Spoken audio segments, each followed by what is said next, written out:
अस्सलाम वालेकुम नाजरीन। कल कश्मीर के अंदर मकबूजा कश्मीर के अंदर एक बड़ा अफसोसनाक वाक़या पेश आया था। एक सियाहती मुकाम पर पहलगाम में फायरिंग से 28 अफराद हलाक हो गए थे। उसका जो इल्ज़ाम है भारतीय मीडिया ने फौरी तौर पर और हुकूमत ने पाकिस्तान पे लगाया और बयानात का सिलसिला एक शुरू हो गया।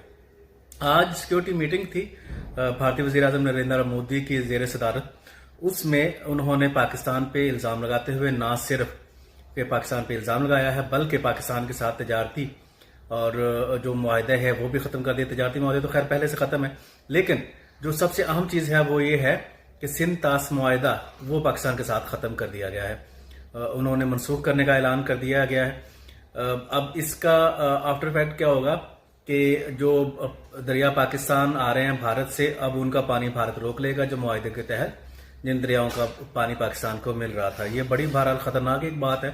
इसके अलावा वीज़े मनसूख कर दिए गए हैं और जो पाकिस्तानी भारत के अंदर मौजूद हैं उन्हें 48 घंटे के अंदर अंदर भारत छोड़ने का हुक्म दिया गया है।